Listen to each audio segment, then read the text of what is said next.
Okay, so I'm going to introduce you to the press moulding method.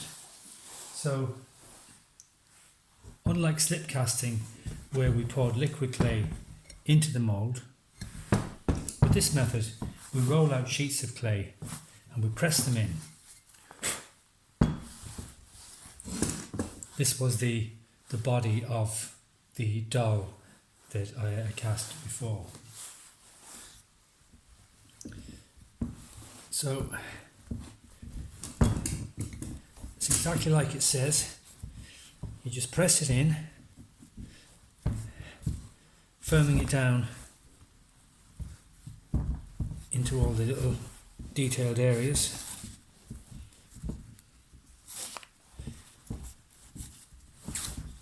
And it's important to press it in well to expel any air bubbles between the pieces of clay that you're pushing in, because air bubbles in the kiln will cause the piece to crack or explode. So you just push it in really well and bind it all together.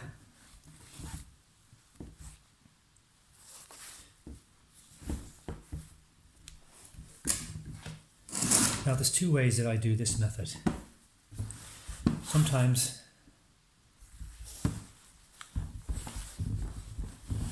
both sides. Sometimes I like to just score the side of each piece like so.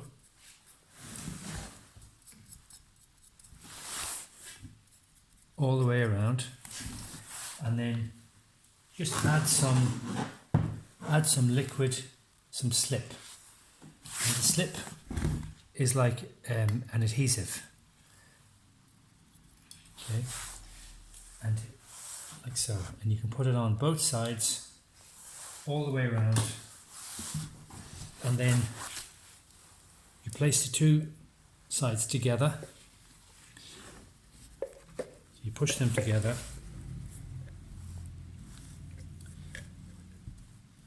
The registration keys should tell you how it lines up. That's it. So when it's pushed together, and maybe put the rubber band around it, leave it for an hour or so, and then when you pop it open, the whole piece will be as one. But I'm going to open it again.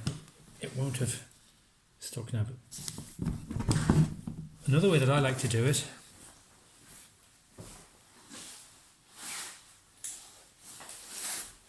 is I like to just put in strips of clay, maybe leaving some gaps to create holes in the piece, and then I would just gently pop them out. If I left it a bit longer, it would be a little bit more leather hard and it would come out easier. But anyway, there you are. And there's the front part of the doll's body.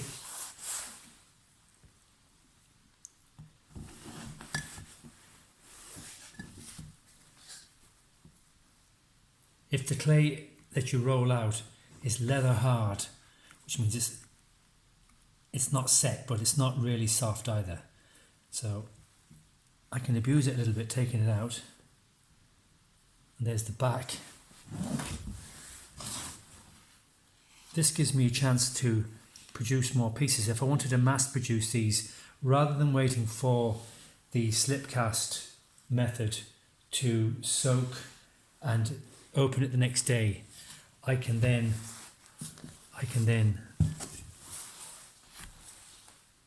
put some slip on these, score them, put some slip on each side and put them together like that.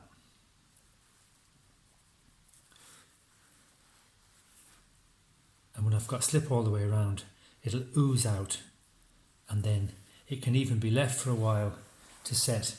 And then you just take a little knife, a little tool, and just clean up the edges all the way around.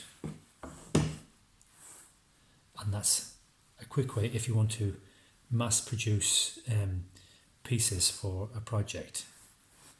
Also with press moulding, like this face here, you can see where I only pressed little strips of clay in. There's little gaps here and there because that's the effect that I wanted, and I didn't put a back on it even because I was mounting that onto a wall like so. So there's the two methods: slip casting, which is liquid clay, and press moulding, which is leather hard clay pressed in, stuck together with some slip, or taken out and stuck together outside the mould.